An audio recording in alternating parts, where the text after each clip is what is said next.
All right, how's it going? This is Ismortah, and I have for you the fourth stream of this campaign for Kingdom Death Monster. This is Lantern Year 2, and I'm doing the Showdown phase for the White Lion. Just checking the sound right quick, and then we will get started.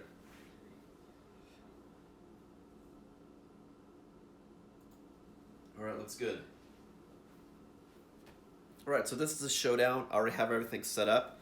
There are two disclaimers, though, I want to share before I get started.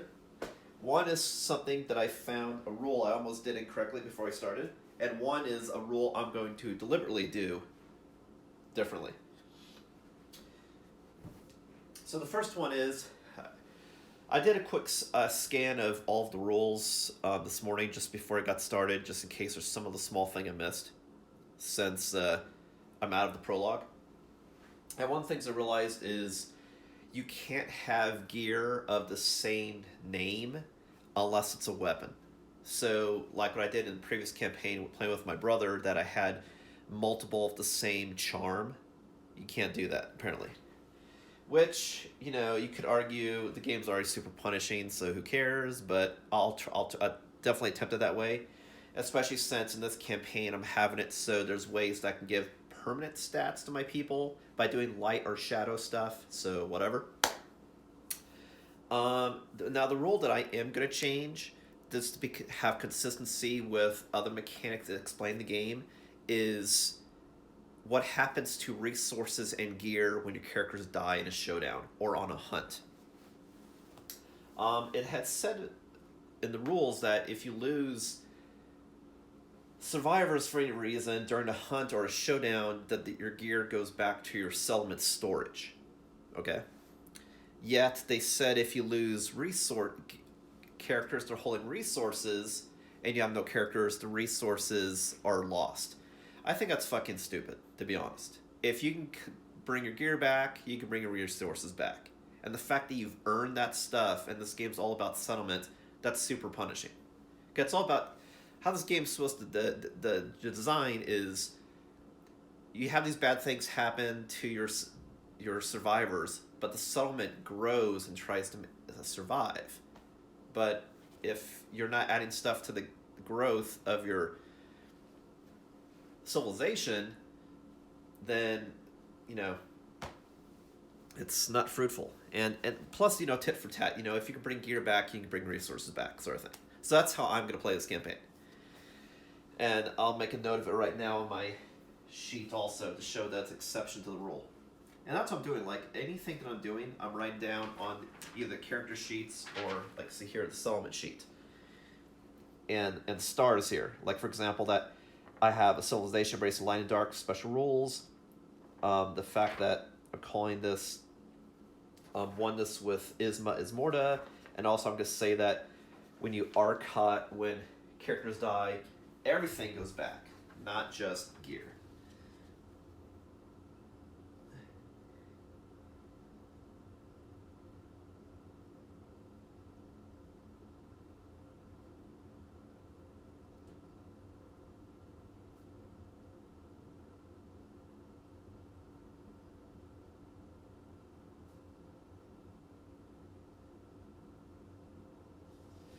Alright, so that's what I'm doing. I don't care. Now, it could be that, well, like I said, I'm going to entertain playing the gear as they want me to, sure. But, the resource losing when you don't lose gear, that's not just punishing to the player, that's punishing to the settlement, so we're not going to do that. Because this is a settlement game, not a character game. Like D&D is a character game. So anyway, I just wanted to share that tidbit with you. Alright, so let's get started.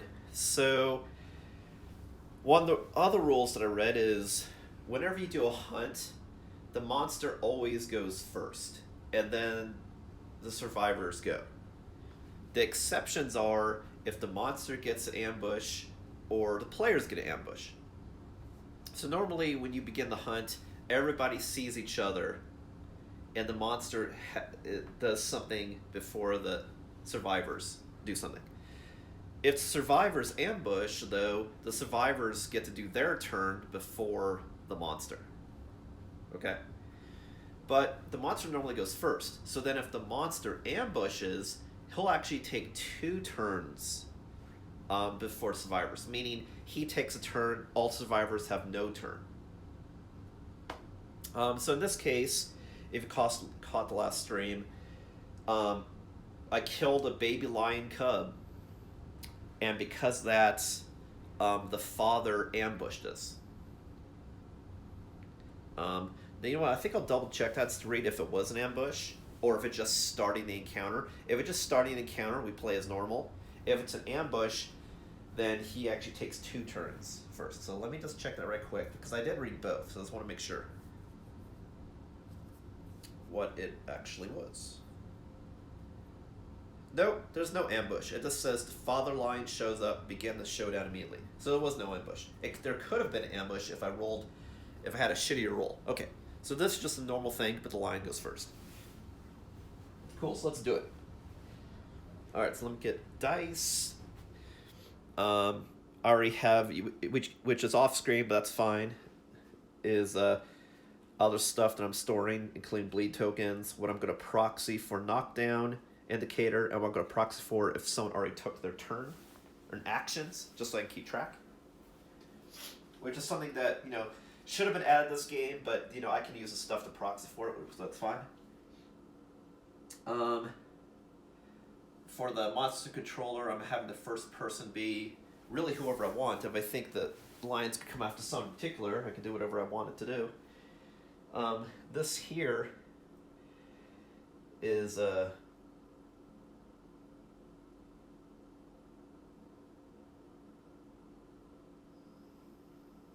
Snahavia. Did I mix these up? Do so was the last one. I think I mixed up the models. Okay.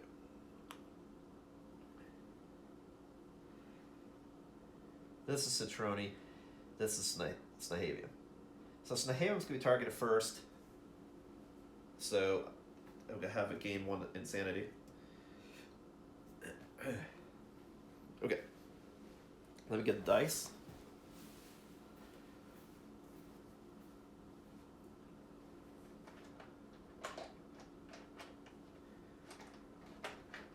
And the other thing I may do is, I know recently I've been doing multiple streams a day.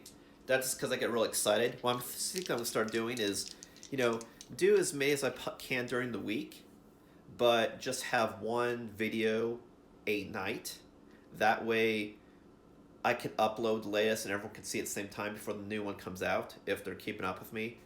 And also it's easy to digest as a viewer and as a content creator, the fact that I want to make it just like an hour and a half long content or 2 hour content. Keep it short as possible. Makes it easier to load and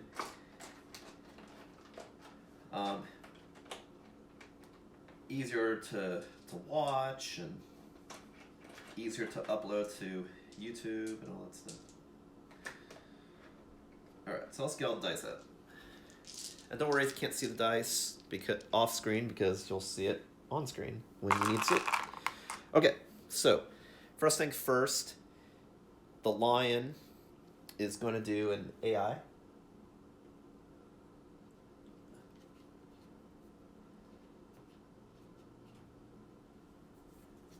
Alright, the first one is size up.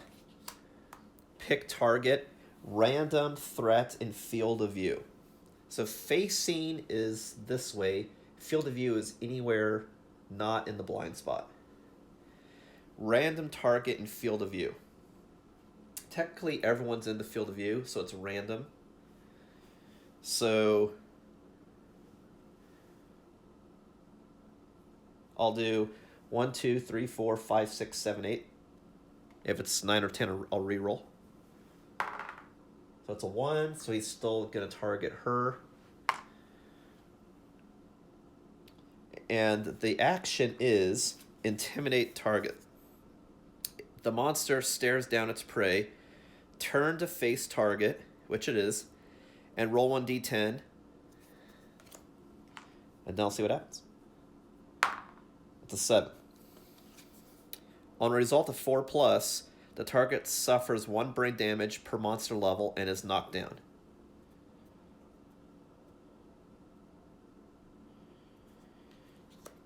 Okay, so it's targeted and would gain 1 insanity, but then I lose 1 insanity, so it's a wash. The only other thing that happens is the target is knocked down. So he took his turn, target's knocked down.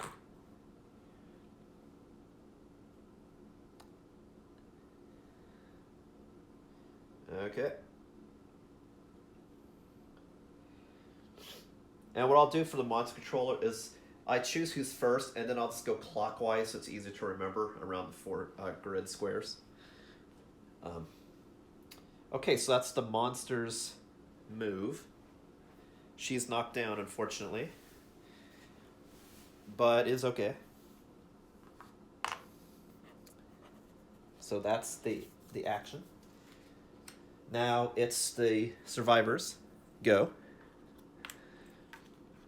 So she won't do her move, but at the beginning of his turn, anyone that's knocked down comes back up. Or is it the end of the monster's turn? I forget if it's the beginning or the end. Let me look that up right quick. That I forget. I know it's during the monster's turn, but because if someone's knocked down, they're not a threat. So the monster wouldn't target someone knocked down unless it specifically says to target someone knocked down. Which is something I also played wrong in the last campaign. Kind of makes sense because they're not threatening. Unless they're just being cruel. Which is also in this game.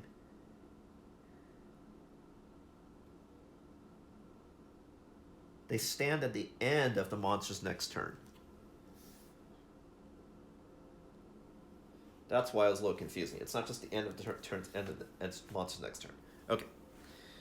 So, she doesn't get a turn unless I use a survival to pick her up. I think it's kind of a bad idea, since you need it to survive, and my weapons are kind of limiting. So, but the monster didn't move. It's all you did was stand there, unfortunately. And the grass is kind of far away, which is also unfortunate. So, now we're going to do our stuff. But the monster's kind of far away. So the question is, do I just stay put, or do I move? I kind of want the monster to come toward the party. Let me see here. 1, 2, 3, 4, 5. I mean, technically, everyone can get in range and start wailing on him. So, I guess I'll go ahead and do that to get some hits in while I can. If possible. So I'll do her first. So it's 1, 2, 3, 4, 5. That's the move. And now she's going to battle.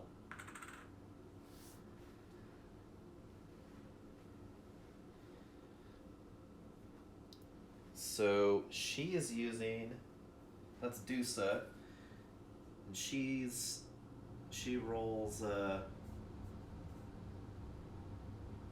3 dice, because she has speed 3, and hits on a 7.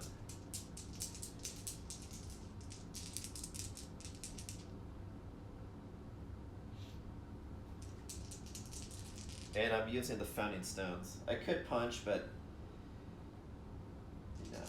the strength, the worse strength, the worse attack. It makes me nervous. Alright, so I got a 9, a 6, and a 10. So I need a 7+, so that's 2 hits. 2 hits, so I get 2 location cards.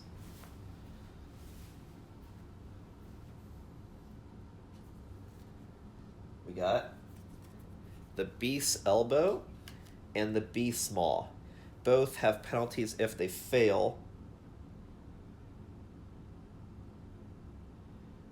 I don't want to be knocked down, but this, if I fail to hit, I'll charge. So I think I want to do this one first, just because I want to keep him in the same place, even though it should get knocked down. Because what's fortunate is it's the end of the monster's next turn. So if I get knocked down during, whenever the monster next takes turn. So I'll do it in that order. Alright, so we'll do the maw first.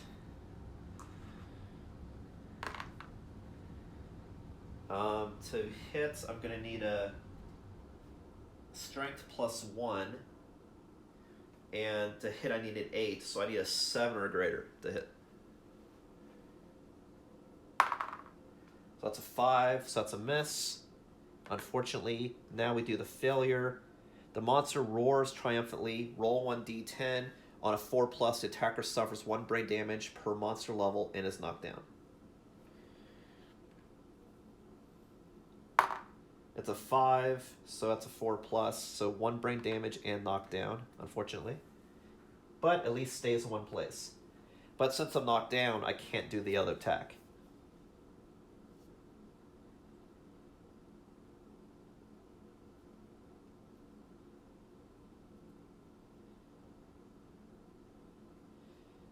Okay. I'll double check that in the book right quick, but I believe that's the case, because you can't do an action where you're knocked down. But I've already done the hit, so I'll look that up just for the sake of looking it up. So it's one brain damage to Dusa, who only has 1, so she's at 0.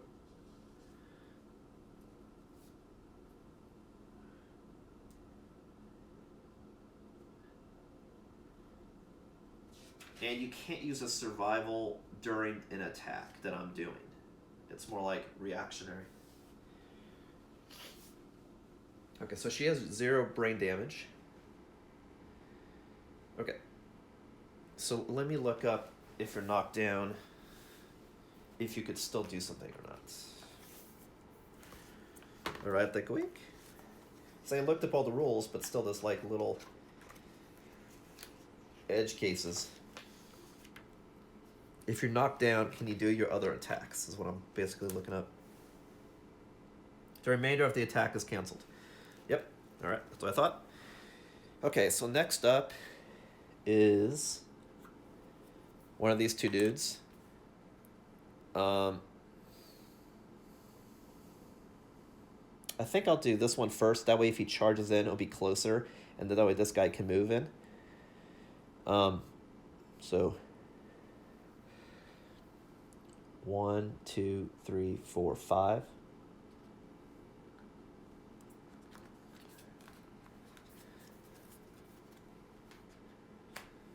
Okay, moved, and now is going to attack. Citroni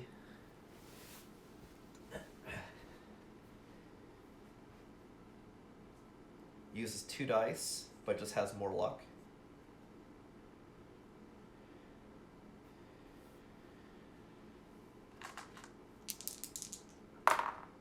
So I have 8 and a 2, so that's 1 hit.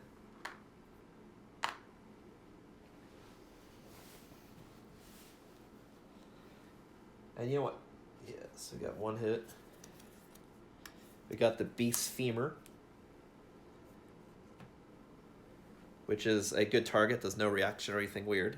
So I just got to get that hit. So, and the luck is... Luck's only 1, but strength 1.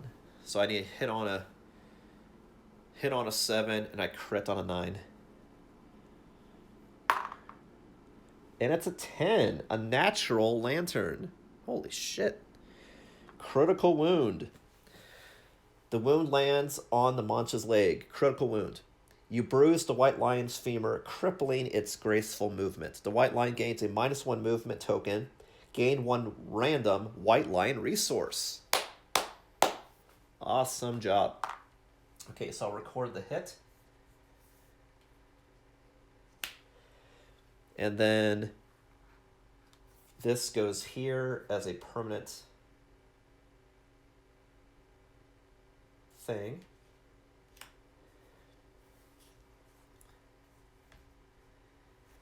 And then -1 movement.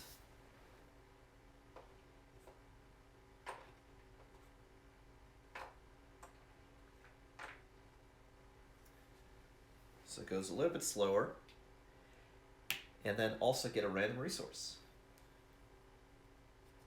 So I've already gotten 5 resources now, and I haven't down the line yet. This is awesome. Good stuff. Gotta do if I manage to survive this fight, gotta do a major upgrade. Major. Spend as much as possible. For sure. Alright, the random resource we get is the Shimmering Mane. And you can archive it to even get 2 hide resources. Alright, so we got more stuff. In the game, it says you have resource in a particular person, but again, I'm not playing that way with resource crap. Everybody gets everything. So that's fucking stupid. Alright.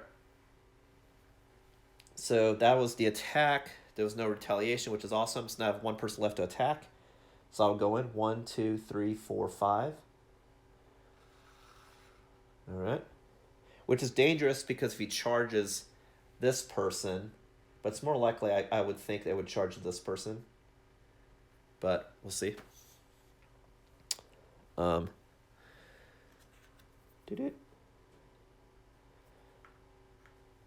Alright, so now he's going to attack. That is Kalingeth. Kalingeth rolls 2 dice, has similar stats. Okay.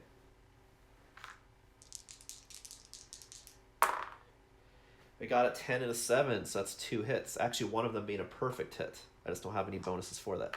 So we got 2 hits.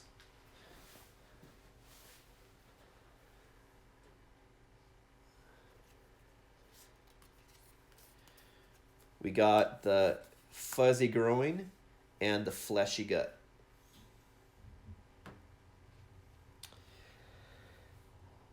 The fleshy gut has a thing that happens if you fail.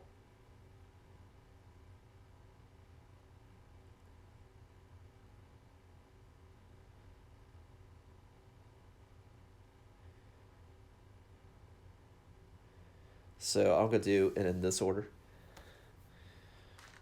All right, so I need a 7 to hit, right? 7. 7 to hit, 9 to crit. I got a 4, so that's a miss for the first one. I hit the monster in the ding-dong, but didn't do anything. So that goes away. Next up has a failure if I miss. That's a 9, and that's actually a crit. So you got a critical wound, which cancels the failure. The white lion vomits all over you. It feels awesome. Gain 1 random basic resource and 3 insanity. So we did 1 damage. And then we put this here, and when I put this here, gain 1 random resource and 3 insanity.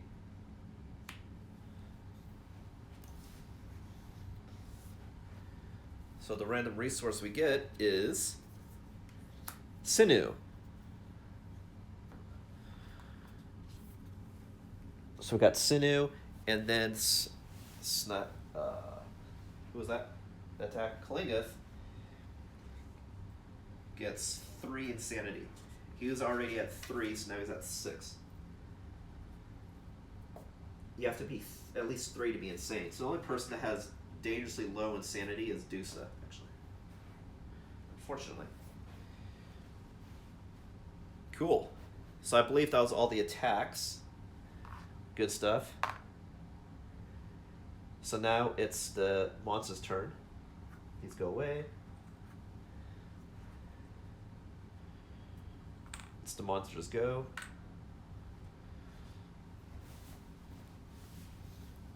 So we did 2 damage. We have to do 11 to kill him. The monster is doing chomp. Pick the target, the closest threat. Anybody knocked down is not a threat.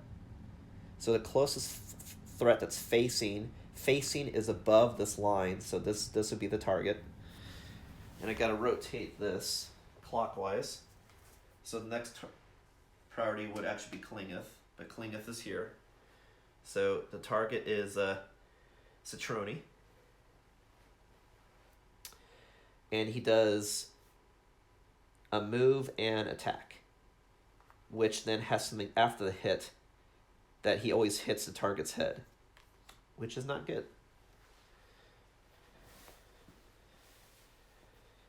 All right, so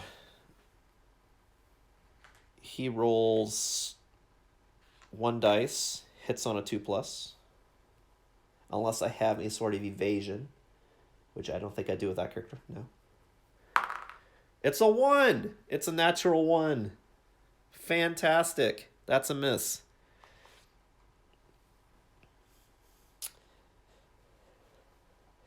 Now, one of the rules I'm also going to change in this game is it says that people do a behavior. They go off to someone and do something.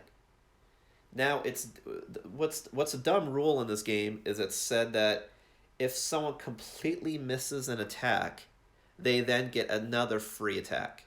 That's stupid. It's like you have a chance to miss, but it's like they want you to always at least get hit once. So that way, I'm not playing that way either. I'll go ahead and mark that on here. It's like you get a chance to attack just like I get a chance. And there's some things that you get multiple attacks. With this, you get 1 attack. Just because you completely miss doesn't mean you keep getting chances over and over again until you hit once. So that is a miss.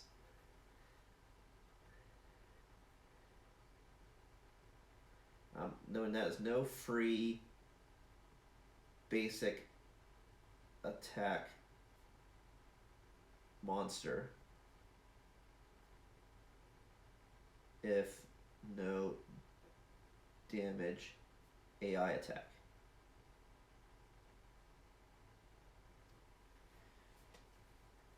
I mean, if you have an ability that you can move fast, sure, but just because you do something, like, not somebody swinging a club, if you miss, doesn't mean you all of a sudden get faster and can swing twice. That's fucking stupid. So, like I said, I'm keeping with all the rules of the game as close as possible, but if something story-wise or balancing-wise that I see as a game designer doesn't make sense, we're not going to do it. Okay. So, he missed his attack.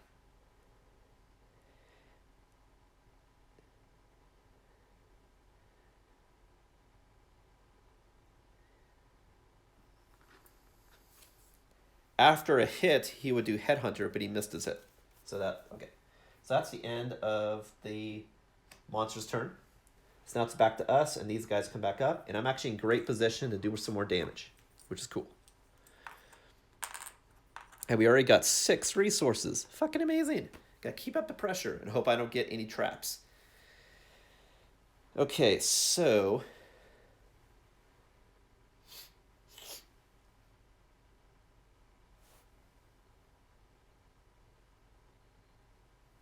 I think one of the things I should do first, even though as much as I want to do this damage, is to try to pick up one of these plants. Because if I pick up one of these plants and I'm successful, I get a fresh acanthus. And if I have that, I can use that to protect myself from a severe injury to the head. From a severe injury. Well, that's too, but I don't think that stopped brain damage injuries, though. I think it's normal. Never mind. Fuck it.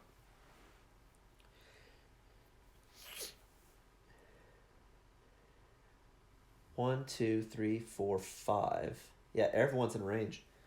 All right, so we will do Dusa first and go 1, 2, 3. And then she'll attack.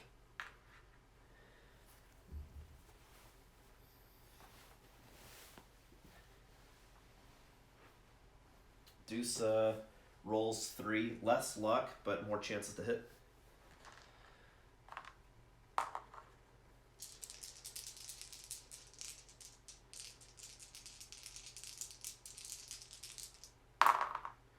So we got a 10, a 9, and a 9. So that's 3 hits.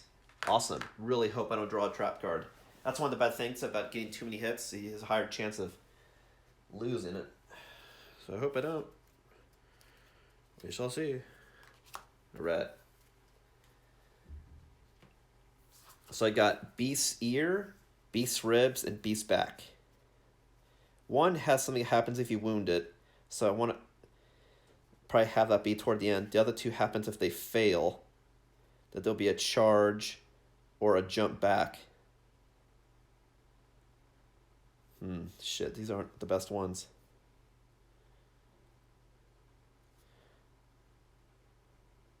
So I think I'll do the wound first, and then the Beast's Ear, and then the Beast's Back. We'll do it in that order. Okay. So I believe the strength is still 1. So I hit on a 7. And I have to get a natural 10 to get a crit. Okay.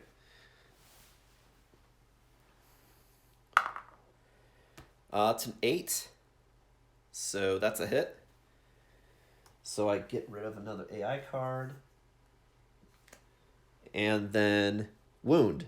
If the attacker has 3+ understanding, the sound of crackling ribs is encouraging and the attacker gains 1 survival. I don't, so that does not happen. Alright, next up, Beast Ear. I rolled a 2, which is a failure, so then this failure condition will happen. The white lion jumps back. Without turning, move the monster 1 space directly away from the attacker. That'll be he tramples forward and collides with this person. And then now cancel all other hits out of range. So this is out of range, so I don't get to do that hit. And he collides. Nice thing to look up. The collision, I believe, is 1 damage and knockback 5. But I'll look. It's collision.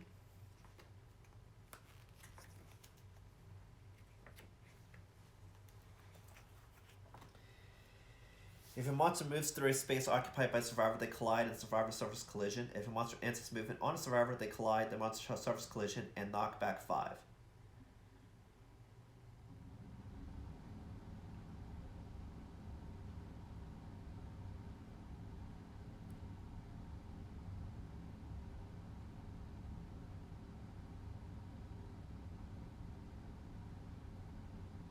Doesn't say anything about damage. I think I just read something about damage if you get knocked back and slam into something. Unless collision is something else.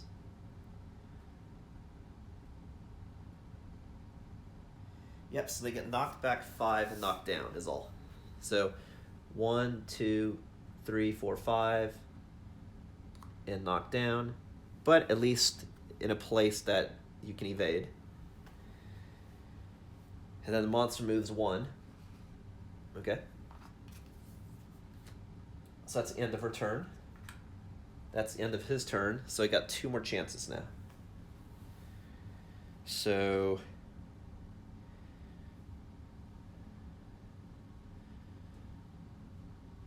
and these were the people with those unique differences. So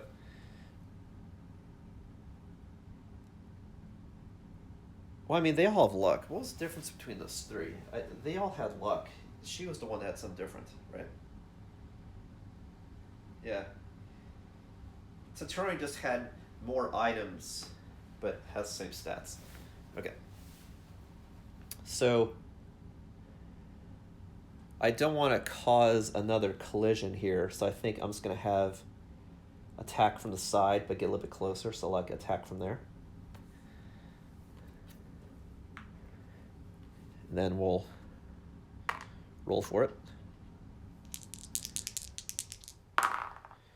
So I rolled a 1 and a 2, so 2 misses, unfortunately. And then she'll go 1, 2, 3, 4. Move up 4 and attack from here.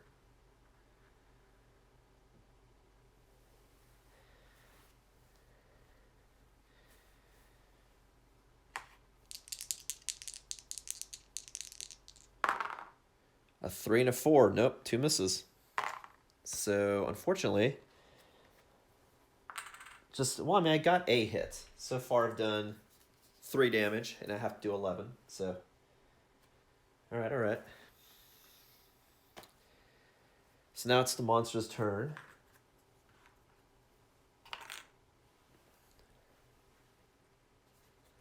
The monster's doing ground fighting, which is a mood. So that'll go here. The monster flops onto its side, waiting for attackers to draw near. While ground fighting is in play, do not draw an AI card. When a survivor spends an action in the zone of death, before resolving the action, the monster performs a basic action with +2 speed and +1 damage, targeting the survivor.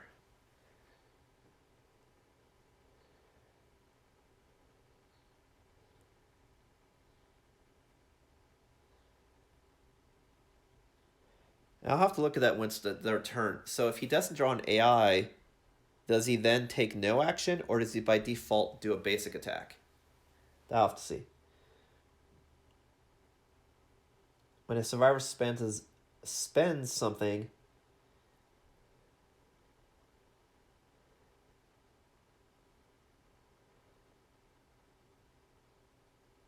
and to get rid of ground fighting, you just have to wound it. So you know, I'll look that up during his next turn to see. Well, I think I'll look that up now.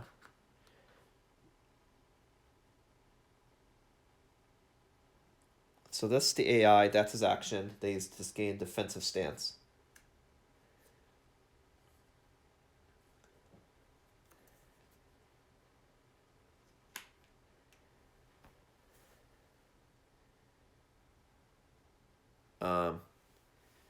Okay, and that's the end of his turn, so everyone comes back up. So now before our turn, I'm just going to look up and see if...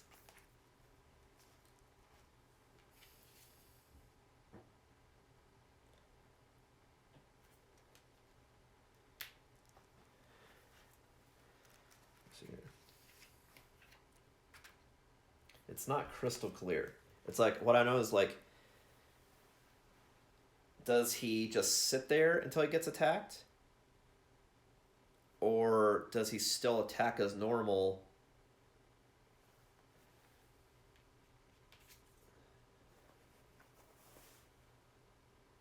And just has a counterattack before I can do an attack.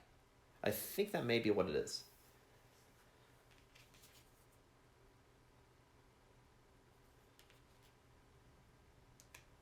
We'll see.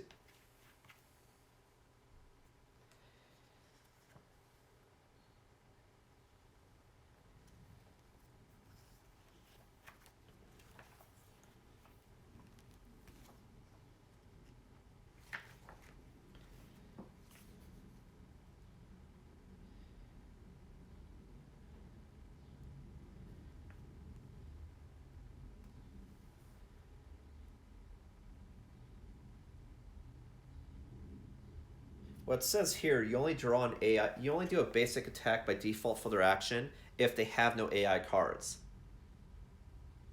The mood just says that he just doesn't draw AI cards. He just sits there waiting to get attacked. And the first time I try to attack him, he's going to do this counterattack, is what it is.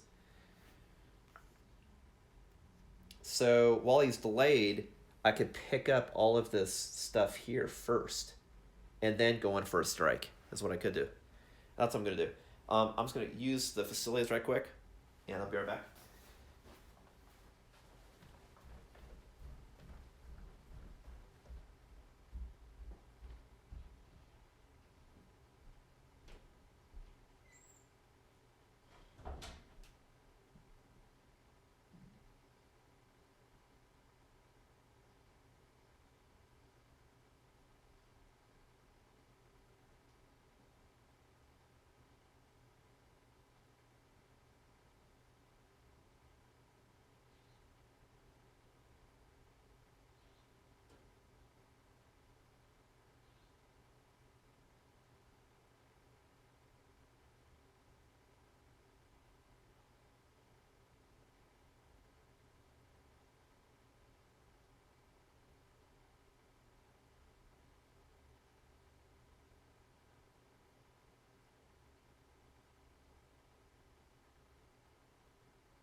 So the long weapon and ranged weapon. Someone's gonna get mauled, maybe killed by this deck.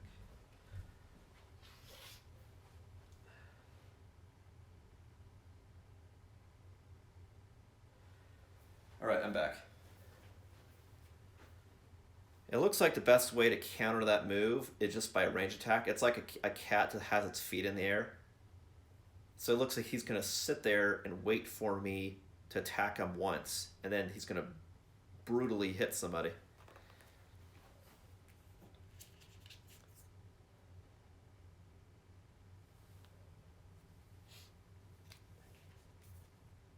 Yeah, OP speed 4. That does 2 damage. So that means he could potentially do 8 damage. I mean, he's probably going to kill somebody with that attack.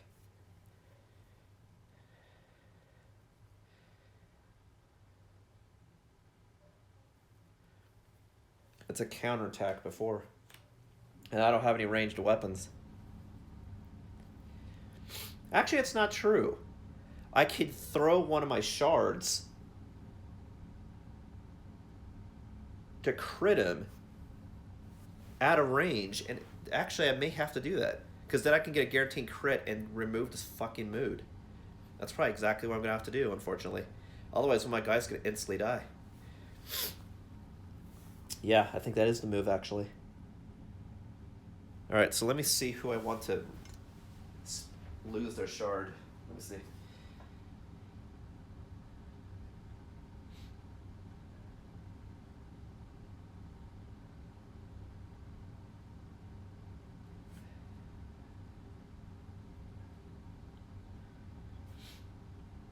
Well,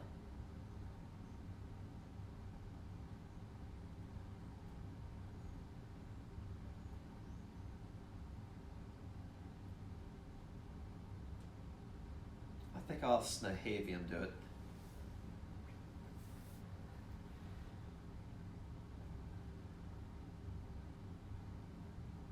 Because he only does his counterattack if you're in the zone of death. And I believe it's only against the person that does the action. Let me double check. When a survivor spends it, the promotes performs a basic attack targeting the survivor.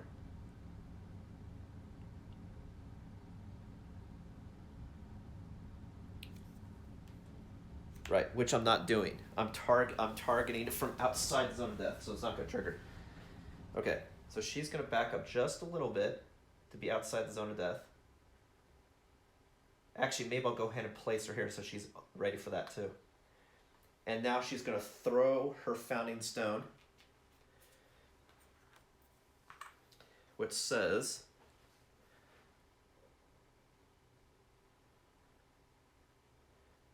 as an action, I could sling the stone from anywhere on the board, and it's archived and get 1 automatic hit that inflicts a critical wound.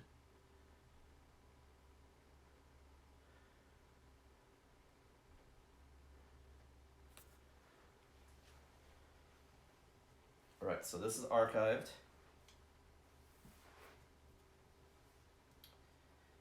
Let's put here for time being. So the mood goes away.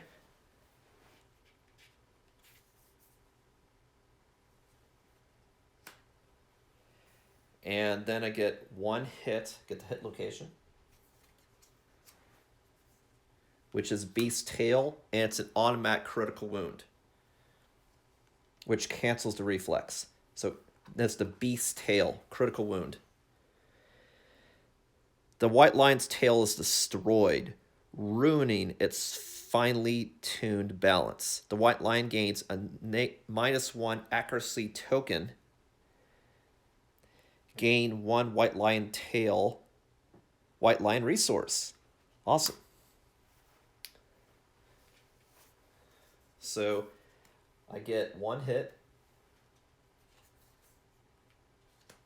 And then this goes here. And then it gets a -1 accuracy and the tail.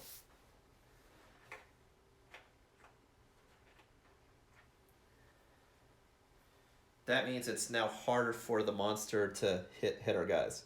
It's like having evasion, which is kind of weird why you think that maybe they should have just used evasion. But anyway.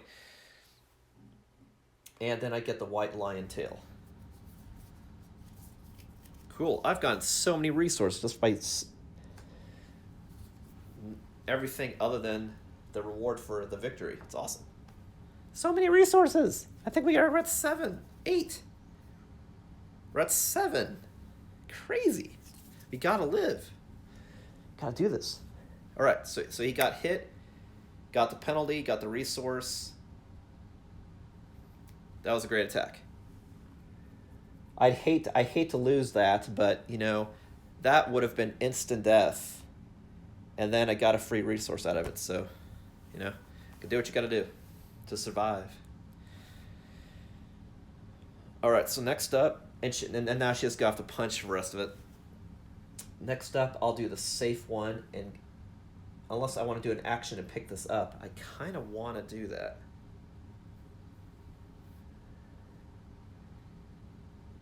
But I think I should go for the hits while I can, so I think I also shouldn't be greedy. So I'm going to move here 1 space, and then do some attacks. So that one is Dusa, so she has speed. A 10, a 9, and a 2, so I got 2 hits.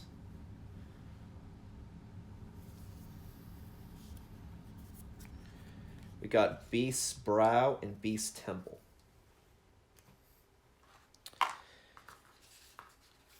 So one's a wound and one's failure. This really right now just a gamble.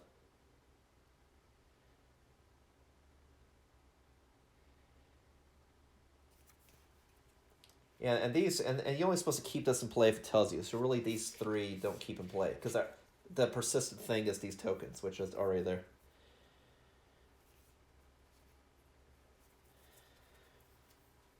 Okay, so I think I'm going to do the persistent one first. It's really a gamble. I'm assuming I'm going to hit. Because one's a failure, one's a wound, so it's 50-50. Okay.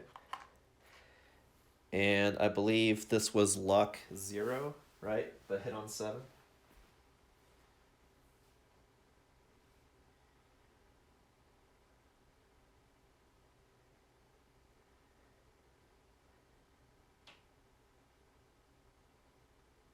Yeah. Natural crit or a 7+. So that's a 5. Which is a failure. And this reacts if it failures, so that now does a basic attack on me. So I could still do the other one, but the basic attack happens. Basic attack is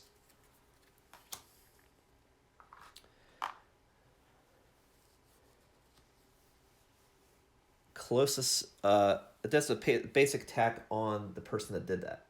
So he would turn to do the basic attack.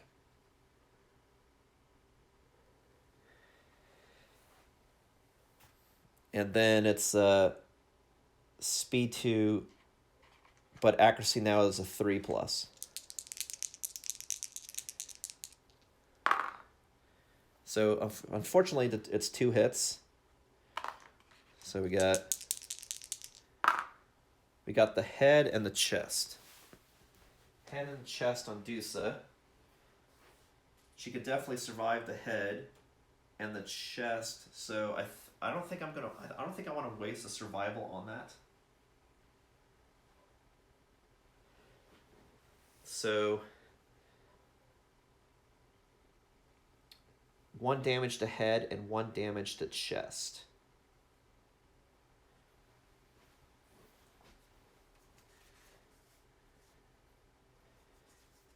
So the head's now at 2, and the chest takes light damage.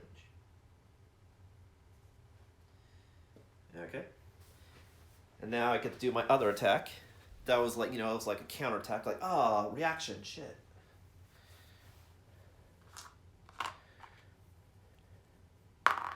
It's a 7, so that's a hit, so there'll definitely be another reaction. So that's one damage. No crit or anything weird. And then, snarling, the monster swats at its attacker. Let me make sure I didn't miss anything on the other card. Nope. The attacker suffers 1 brain damage, and then there's a basic attack. So she gets 1 brain damage. And she's currently at 0. So that means she takes light damage to her brain, to her head. And then there's attack. Depending on where this attack lands, I may counter it with survival. We'll see.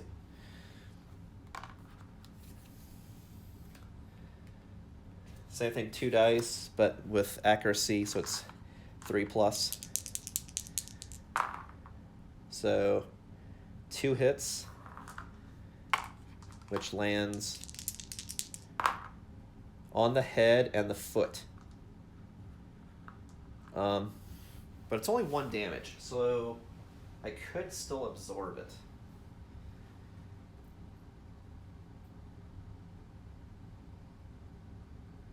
So I think I'll just take it. So it's 1 to foot, 1 to head. So head's now at 1, and the foot is light damage.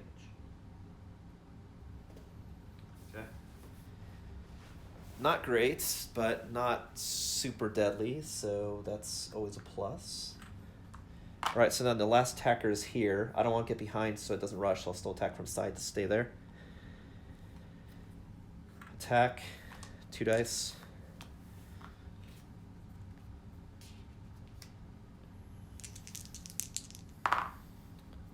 Double ones. Fantastic. Total miss. All right. So, oh yeah, and this guy still has a turn too. He doesn't have a thing, so he can still attack. 1, 2, 3, 4. So he's going to move up 4 and attack. He has, I believe, same stuff, just also bandages and crap. So 2 dice. 3 to 1, 2 misses. Fantastic. All right, so that's everybody. So now we're back to the lion. Lion, fortunately, has no mood. And currently, let's see how much damage he took. 1, 2, 3, 4, 5 damage. So he's half dead. And notice the more hurt he gets, what's cool about how Poots did this is he has less possibilities of stuff he can do. So if you can knock out those powerful cards, then he's a weaker target. So it's like you sort of see the stamina of the beast. All right. Next is Claw. The closest threat facing in range, which unfortunately is her, because facing is above the line. So this is the target. And also rotate target. So she may very well be the priority target. Which she is.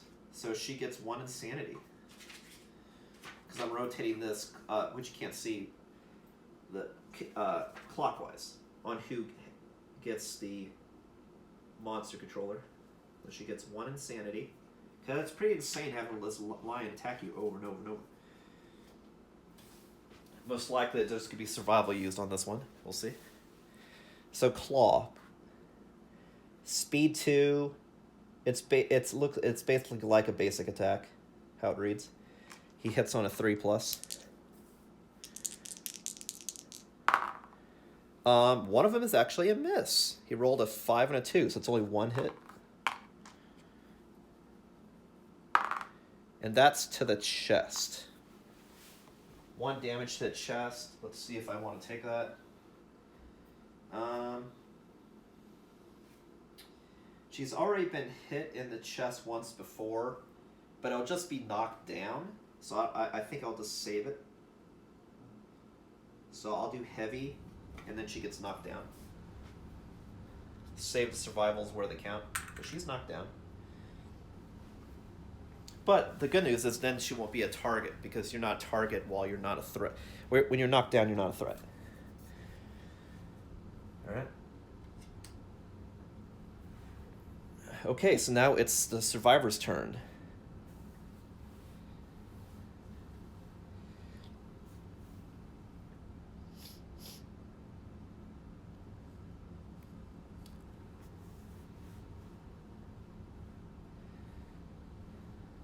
I'll hit from behind first.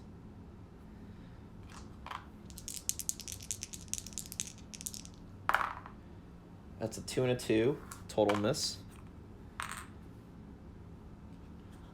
Next, I will hit from the side here. That way to get him closer to this way if he charges. That's a 9 and a 1. It's a 1 hit.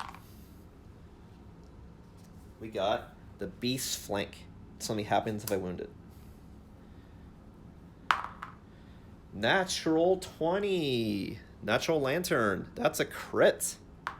Fantastic. Which cancels the wound reaction.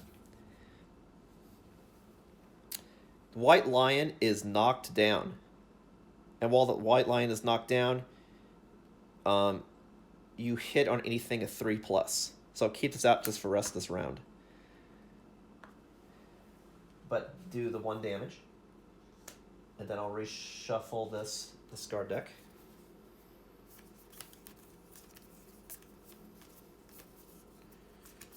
Okay. So we got the 1 hit, and I'll leave this for the rest of the round out. Alright, so now I'm definitely want to bring in that attack. Because that could be nasty. And you know what's something else I could do? I could spend a survival to get her up, and then she could do 3 attacks on his side that are at advantage. I could do that. I might do that. Let me see. Unless everyone only has 1 survival, then not, because that's really dangerous. Yeah, that's really dangerous. Even though that'd be a good move.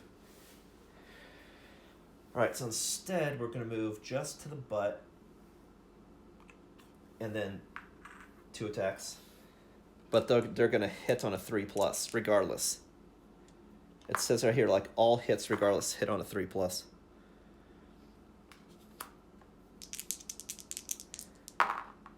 A 10 and 8. Yeah, so 2 hits. Put this away.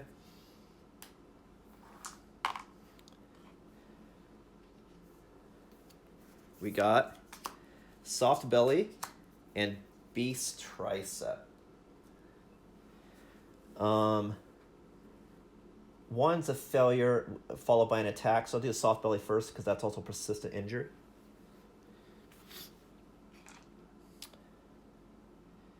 I believe she's regular, so it just hit on a, what? A 9's a crit. That's Snahavium.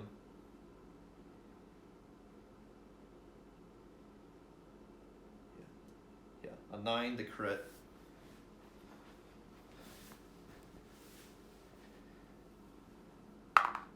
A 2, that's a miss, unfortunately, so that goes away.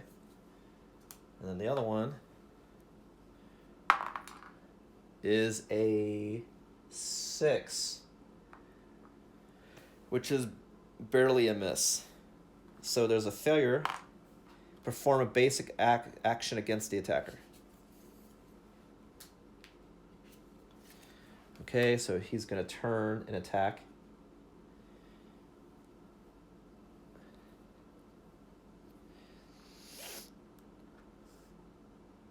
So that's 2 dice. And it's still the penalty for the accuracy. A 1 and an 8. It's only 1 hit. On the hand. So that's Snahavium. 1 hit on the hand. Can definitely take that.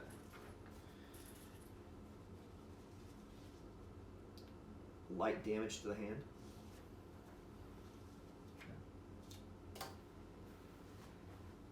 All right. But that was a counterattack, not the beast's turn, unfortunately. I almost had it be my guy's turn again. So that's the end of his move. Now it's the monster's turn. Okay. The monster's action is... Fuck. Man, Man. I need a ranged weapon. Fuck. Ground fighting. The monster flops on its side. You know the drill. If I hit it, someone's gonna die. Christ. Alright. So this time, before I engage the monster, just because I have the opportunity, I'm going to pick up all these plants. That way I can at least save myself, and it buys time that I can pick up the plants. So that I'm going to do, because the monster's just going to sit there. So that's what we're going to do. So I'll do this one at a time. He wants to be defensive. Great, be defensive. So we're going to move 1, 2, 3, 4, 5. And then as an action, do that card. Roll a d10. It's an 8, so I get a fresh acanthus.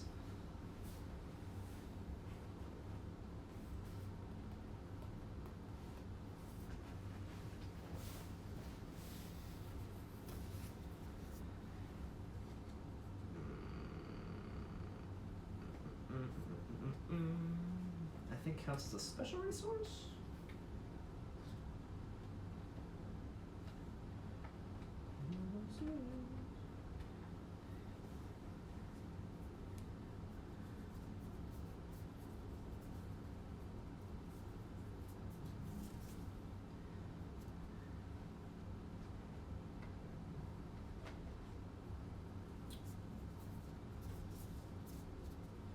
Got a fresh acanthus. You can archive to fully heal 1 hit location. All right. So that was who's that? It's a Trony that picked it up, so I'll put it on the card. Okay. Then we'll move her back 1. And pick up this one. Same deal. It's a 6. If you find something tasty and consume it. If you do, gain +1 survival. I don't think she spent any survival, so that's a wash. Okay. So that goes away. That goes away.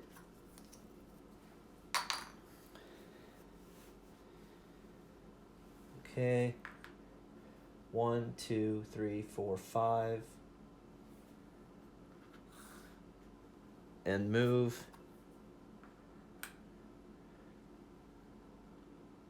And move. Do that action. That's a 3. Find nothing, archive.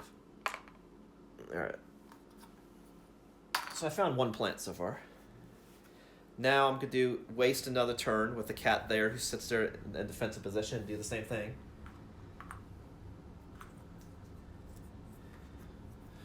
So I'm going to go pick this up.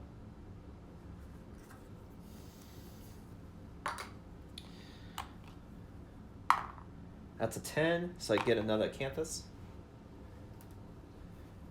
And that one goes to Kalingeth.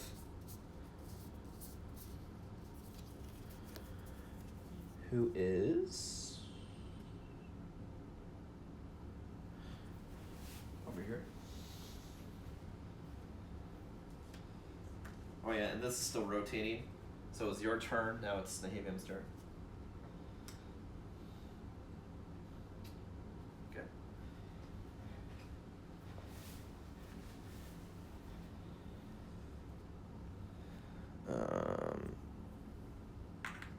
Alright, so now we're gonna just gonna be a brutal attack. And the other thing that sucks is you can't do a survival when you're attacking. That means I can't even use survival to stop the attack. So like I have to waste another fucking shard. It just really sucks because like if I just had one person with a ranged weapon, I could be doing this without losing my shards, because now it's like they don't even have weapons. It's like, shit. I just don't want to instantly lose a character. But maybe that's something I have to do. Maybe I have to have somebody die. Let me see how many hits I have left. Maybe at this point, it's better just to have somebody die, potentially. 1, 2, 3, 4, 5, 6. So I have to do...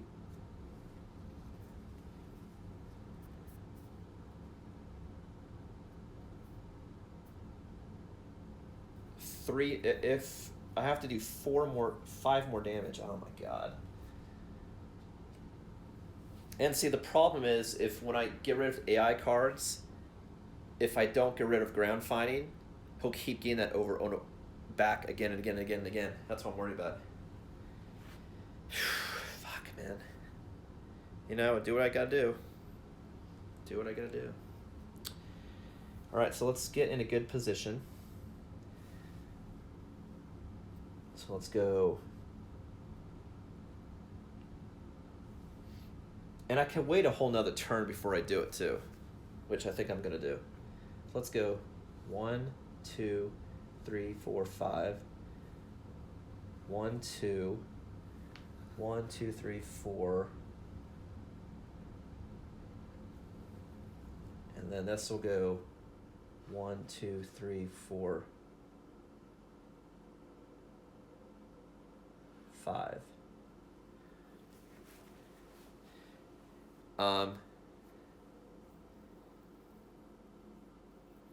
The thing I wonder is, do you have to do an action? I mean, if you're not in range, so I'm assuming it's you see, okay, so I'm not gonna do an action. It's the cat's turn. Cat does nothing. This rotates now to Klingeth. Now it's our turn again. And Klingeth is going to throw his shard.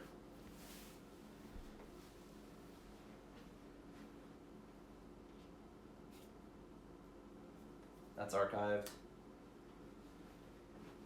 Immediate hit and crit.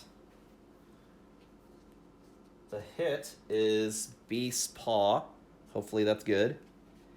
And it's an automatic crit. So it's automatic 1 damage. The ground fighting goes away.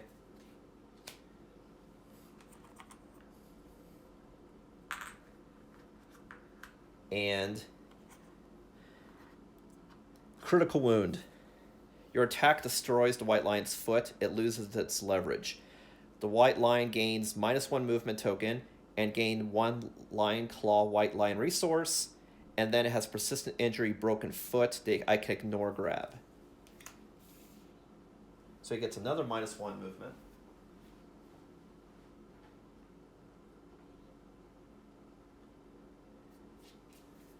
I already did the damage. Another -1 movement. And damage, and I get a white lion claw. So many resources. That's what it looks like.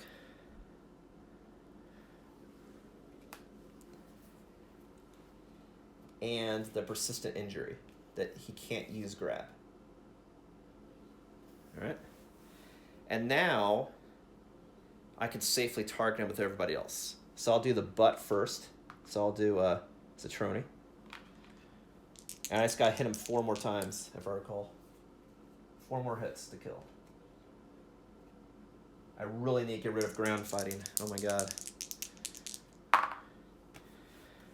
10, a lantern and 8, 2 hits. We got Beast Heal and Glorious Mane. The Glorious Mane's impervious. So definitely gonna do that last. Unless you crit.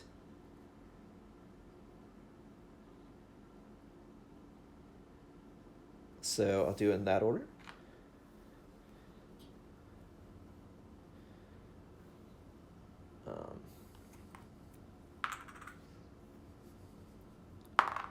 Rolled a 5, which is a miss. And then this one's impervious, unless I crit.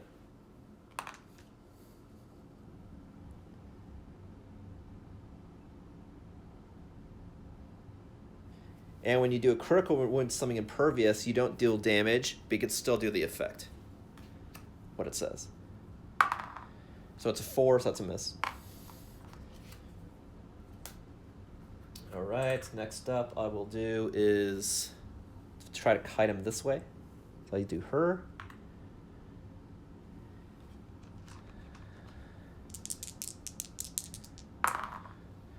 I got a 2 and a 2, total miss. And then I'll attack from the front. Of course, the thing is, do I want her to be the attack again? Not really. I don't want her to keep getting pounded anymore. So I think I'll move her over here, actually. Attack from there. All right, so she rolls 3.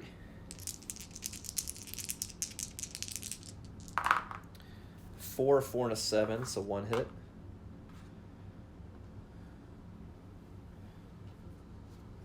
That is the beast chest. That's a 1, unfortunately. And it's a failure, and he does a move and a grab, so maybe he won't do it. So we'll see what happens. Full move monster forward in a straight line. Cancel all hits out of range. Anyone passed over grabs. It doesn't say he turns. He just goes forward straight. In a full move. And his movement is 6, but it's -1, so it's 5. So he goes 1, 2, 3, 4, 5. And then he'll grab anyone, but he can't grab. So he can't grab, he can't use his hands, but he ran forward away. Which is okay, because that was the last move anyway. Okay, so that's everybody. Now it's back to monster.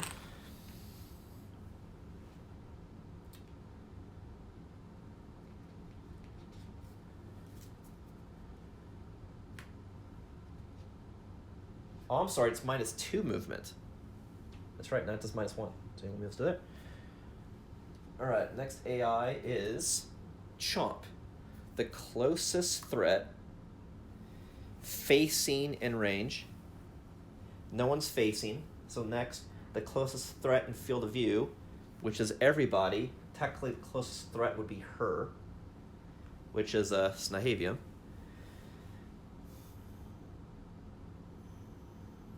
So he'll go turn raw. Like that. Because that's just only because that's the closest way to move.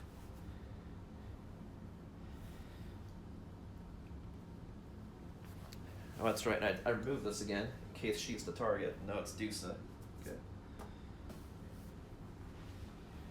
And so now he does a basic attack that then has an after hit nasty. So he hits on a 3+, only rolls 1. Unfortunately, it's a 10. So it's 1 damage, and then after the hit, always hits the head location. So it's definitely going for the head. So it's 1 damage to the head.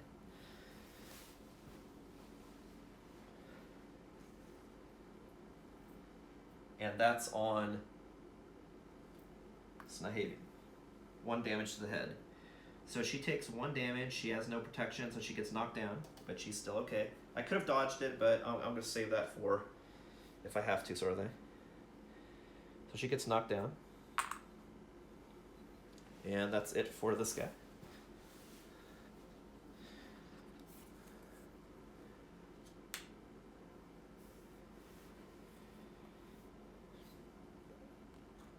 Alright, so now Team Avengers go.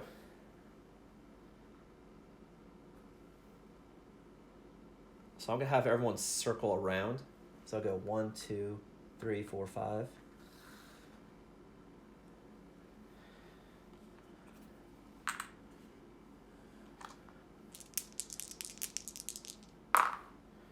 4 and a 9. That's one hit. Strange Hand. You've seen that before. That's a natural lantern. Fuck yeah, man. That's one thing that's cool about this game is you get more crits, good or bad. So it happens less often in D&D, but it happens all the time. So it's like you have a lot of high moments of excitement or terrible things happening. It's diverse. The one you get one's natural, the worst and the best conditions happen more often. All right, so I cancel the failure. I do 1 damage. This goes away. There's only 2 cards left, and one of them's ground fighting, unfortunately. So I did 1 damage, and then critical wound. You hack off the monster's hand. Spend 1 survival to treasure this moment and gain +1 permanent strength. And then it gets a lost hand and affects some AI cards. So I get... So that's...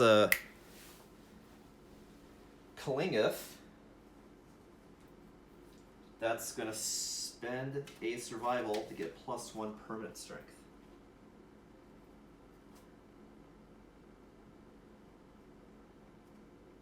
So his strength is now 2, including the weapon. Cool. And worst case scenario, could use that Canthus to heal. Alright, so that was very good. Alright, next up.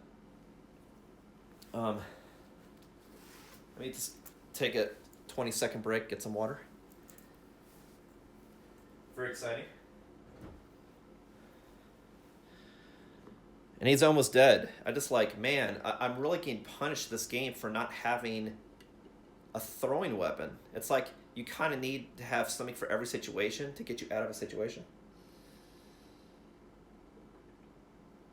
If I had some sort of ranged weapon, I would not have wasted throwing shards, but do what you gotta do. I don't know what's gonna happen with these fights. I've done a lot of these fights before, but I haven't seen every card. And I've only fought every monster a handful of times, so you just don't see a lot of stuff. Which is cool, it keeps it interesting. I was like, fuck, man, really? I mean, it makes sense. You'd want to get close to the line. That's why I was like, after this fight, I want to get a lance or an axe so I could attack at slight range and get a bow so I can attack at long range. Get ways so I could definitely penetrate tough armor, stuff like that. Anywho. Okay, so now I'm going to go around and attack from the butt.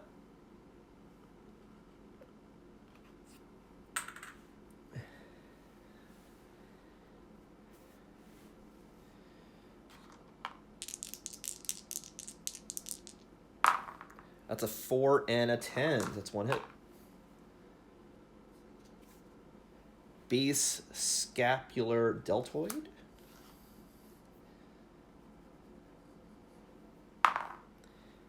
Wow, look at that. Another lantern. Fantastic. So it's one more damage. He only has 1 AI card left, which I hope to God is not ground fighting. And then critical wound. The trauma of the impact fractures the White Lion's shoulder. White Lion gains another -1 movement token. I just gotta get rid of this last card. I just don't want ground fighting. Fucking Christ. It's horrible.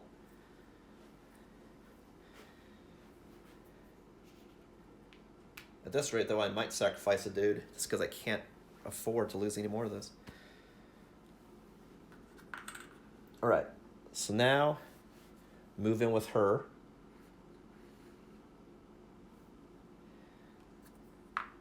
And she rolls 3 dice. See if we can't finish it.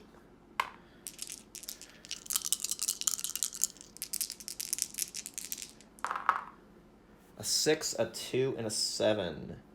So, unfortunately, 1 hit. Oh. Clever ploy. Clever girl. Shit. Also, I was really lucky that this was toward the bottom of the deck, though. The attacker is caught in the White Lion's ruse and is savagely mauled. The attacker is doomed, meaning it's a target regardless of article.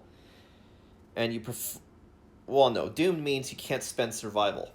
And that's one of my best dudes, so that's very unfortunate. That has 2 survival, I swear to God.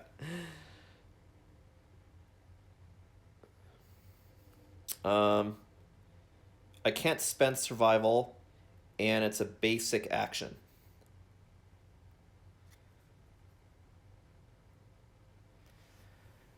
So, rawr. And then now the entire hit deck is reshuffled. So you can possibly get it again.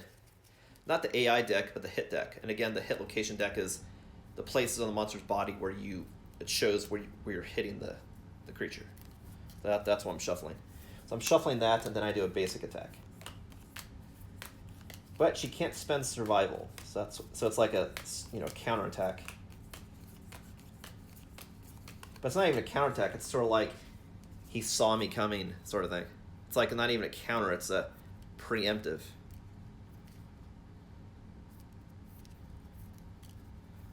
Meaning it's not in response to me attacking. It's before I even. Well, I'm moving in for the attack. Saw it coming. He knew we were going to stop his ground fighting, so instead he's doing standing fighting.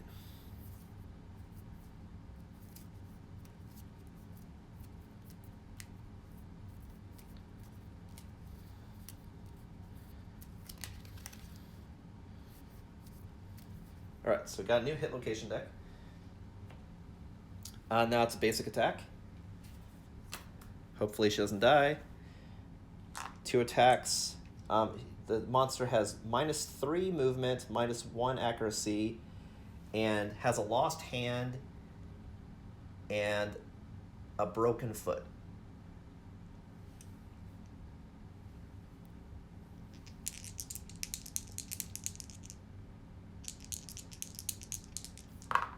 So that's a 4 and a 7. So that's 2 hits. That's a waist and a foot, which, if I recall, replaces Shorsen hit. So it's how much damage? 1, 2, 1 damage. 1 to foot and 1 to waist. Man, she is tanking this whole fight. That's what I've noticed so far with White Lion. It's always been one person tanking. It's always the ladies. They're so fucking hot. Maybe. So she takes 1 to foot and 1 to waist. So waist, I had armor, so that goes to 0. And legs now takes heavy damage, so she's still okay, but she gets knocked down again.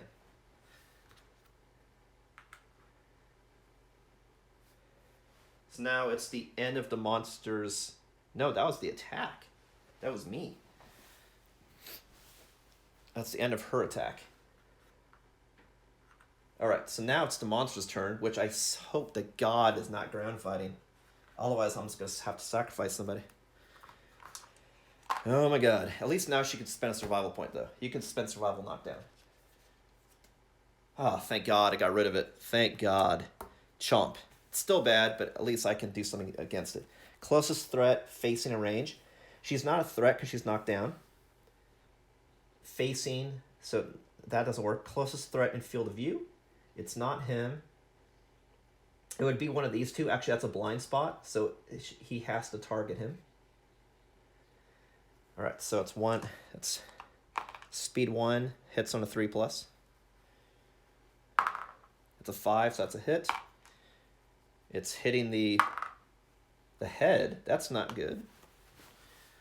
Let me see who that is. Hitting Citroni's head.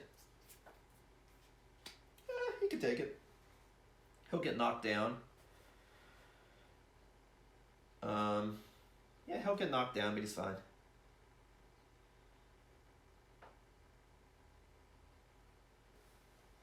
So that means at the end of this turn, these two will get picked up and he'll be knocked down. So I'll just do that. So he's knocked down. Now it's the end of the monster's turn. So these two come up. Alright. Alright, so now everybody goes. We gotta finish him.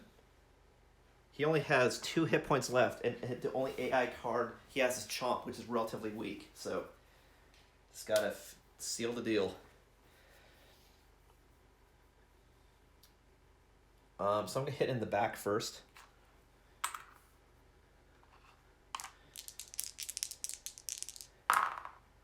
That's a 9 and a 3, 1 hit. Beast Brow. That's a 9, which with +1 luck is a crit. So we get that 1 hit, so he has no AI cards left. All I have to do now, all he has now is basic attacks. I'm going to count to make sure I didn't miss 1, 3, 4, 5, 6, 7, 8, 9, 10. Yep. That is correct. Critical wound. The white line's vision is impaired. The white line gains -1 accuracy token. Awesome. So it's even harder for him to hit now. He's hurting. He has less actions he's doing. He not swiping as effectively. He's moving slower. He's hurting. See, it's cool. You see it's not just damage. You actually see fatigue. And that's one thing that's cool about this game as opposed to D&D is it's not just you have a health bar, but you do everything at optimum efficiency. You start doing wear and tear of your characters, which is it makes it interesting. So he has -2 accuracy and -3 movement. All right. Cool. Next up, I want to do her last one because she's been taking a beating. So I think I'll. Of course, she does also have 2 survival. So okay, so I'll attack with her next. I'll just move her here.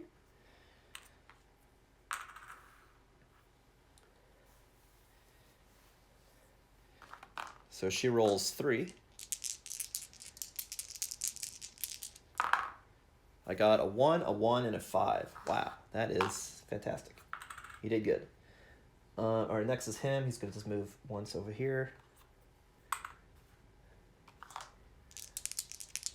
And he has +1 strength, so he actually easier to damage after it hits. All right, that's a 1 and a 9, so that's 1 hit. Fuzzy growing. And he's going to he actually will hit on a 6, if I recall. Because toughness -2. Yeah, so hits on a 6. And he rolls a fucking 1. Son of a bitch. Alright, so that's everybody. Now it's back to the lion. The lion has no more AI, so we'll, for the rest of the game, do basic attacks. So he's going to the closest survivor in field of view. Facing is in front, field of view is anywhere not in the butt. And it doesn't say he goes after a threat either.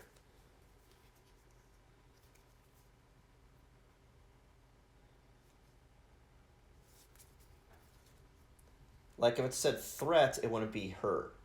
It wouldn't be him. But it just says any survivor. So closest survivor in field of view, which would be him. He's going to do 2 attacks. 7 and a 4. Accuracy was -2, so you have to hit a 4+. So 2 hits.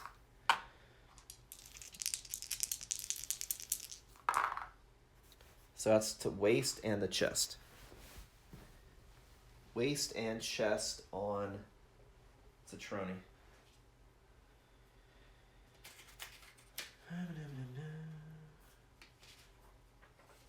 Which I believe he was the target, so now he gets a +1 insanity, so he's at 4 insanity. And then see where he got hit again. He got hit on the chest and the waist. Chest, he can take 1 damage. waist, he's got armor, so it goes to 0. So he's okay. Just gain some swipes. Okay, so that's it. This comes away. Now everyone just go to town and finish this fucking monster, man. God damn. Kill him. Kill him. That way we'll get 8 resources plus 8 resources. Be in the bank, man. Make a bunch of gear. Maybe innovate. Fuck yeah, man. Do it.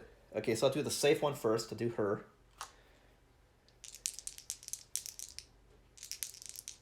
A 3 and an 8, so that's 1 hit. Beast Femur. 6. I believe that's a miss. Yeah. So she misses. Next, I'll attack with her. And do 3 dice. A 5, a 4, and a 3. She was a waste. Next, I'll do Klingeth, because he has the advantage. A 9 and a 5, so that's 1 hit. Be small.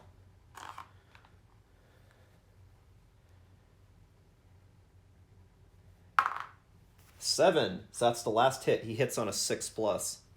So boom, we got the last hit. He is dead. He did it. Beast is killed. So now, let me see what you can see in this. I will show you what happens since it's the first time I actually did a showdown of the non-prologue White Lion. And then we'll get the rewards, and then that'll be the end of the session.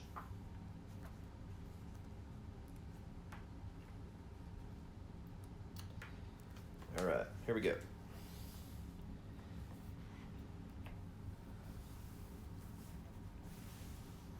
Aftermath. If there's a victory, +1 hunt XP and +1 weapon proficiency level. So I don't have any weapons I want to be proficient yet, so that doesn't go up on anybody because I didn't claim anything.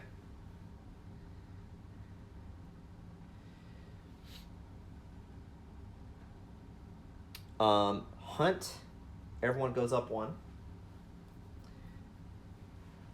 And then we get rewards.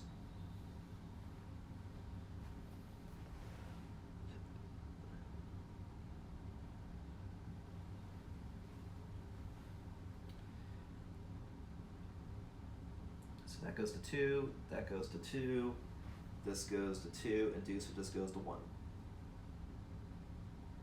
Okay. Then we get rewards, which is 4 basic and 4 White Lion. Now, because I haven't archived any stuff yet, none of the White Lion stuff I currently have out here is an option, so it's the rest of the deck. Once stuff is archived, then the ratio goes back to normal for the deck. Which is actually advantageous, because I'm going to have a higher chance of getting rare stuff out of this deck. So I get 4 of these. So we found a Golden Whiskers, white fur, and another claw. And on regular resources, and give us a good shuffle, a slight shuffle again. I've already.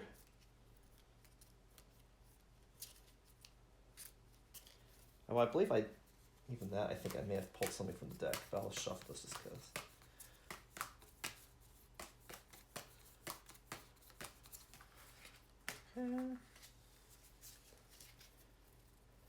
A lot of resources, 16 resources from this hunt.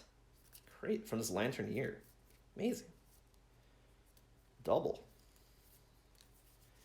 All right, and then regular resources, we got a skull, awesome. Monster organ. A unknown piece that could be used for anything. And a monster hide. Cool. So in total, we got a lot of shit. and I'll recap close to the camera so you can see. In total, we got 16 resources from accumulated, and we had 5 saved up, so we have a ton of shit. So we're definitely going to innovate, definitely going to try to at least get head protection for everybody to rule that out, to reduce the chance of instant death, and get some better weapons is the plan. All right, so let me try to organize what we got just a little bit before I show it to you, so it makes more sense. I'm glad I got another skull, because that means I can make another one of those 3 armor things. That's pretty cool. That's really good, actually.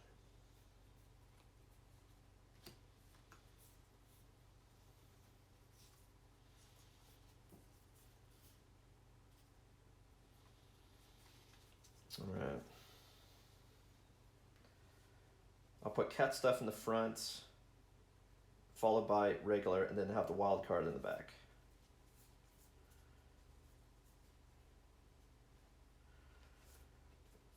Because some of these resources, you can use them as the generic bone, organ, hide, or you can use them as their actual name, that you need that piece to make something. But then some of these also have effects that happen when you get it or when you use it. So that's one of the things I got to check right now to see anything in particular. So when I, like, for example, like when I got the skull, I instantly can give a survivor 1 insanity. So I'll definitely do that right now. Any survivor of my choice. I'm gonna do that right now, actually. Who needs an insanity? I want to say it's Dusa, but let me double check. Yeah, because Dusa's low. She only has 1. So I'll give her 2. Since she already has a skull, it makes sense that she's like, yeah, man, it's crazy shit. Alright, so let me organize this crap.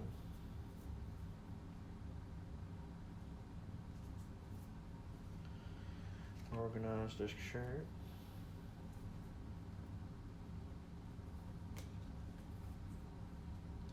Tell me what's your flavor. Man, we have a lot of lion stuff, man. Son of a bitch. It's amazing. Amazing.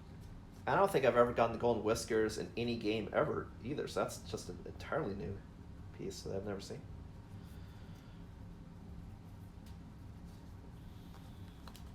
Alright, so this is what we got total. Again, it's 16 resources. Fucking amazing. We got a shimmering mane. That can use it for itself or as 2 basic hides. Both are good. We got golden whiskers. Lion claw. And also know it's not just a name, but what it is. So like this is a hide, this is a bone. I'll say that too. So golden whiskers, an organ. Lion claw, bone. We got 2 of those. Lion tail, hide. Sinew, organ. White fur, hide. Got a couple of those. Skull, as you know, bone. And then we got a monster bone. A couple monster hides. A monster organ.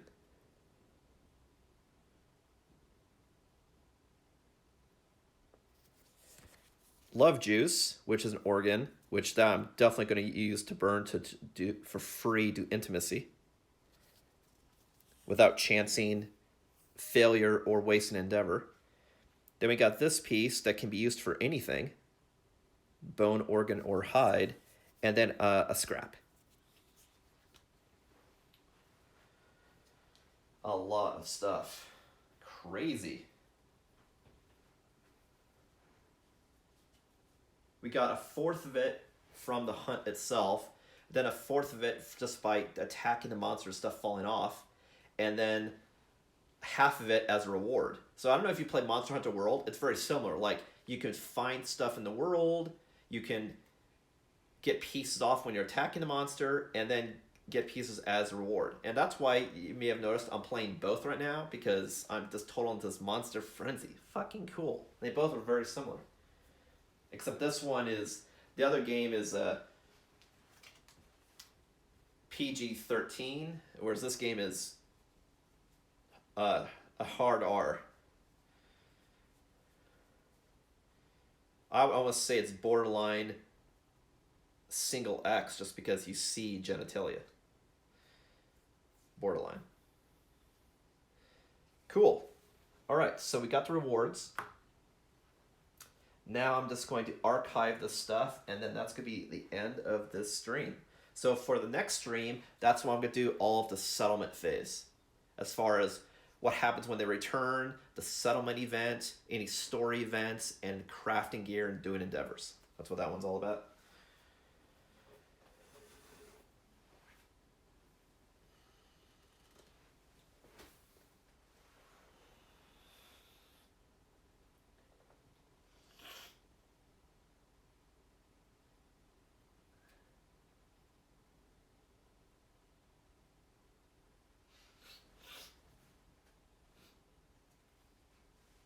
Alright, so let's archive the stuff. Well, no, it's not archived. It's because you don't archive stuff until the settlement phase.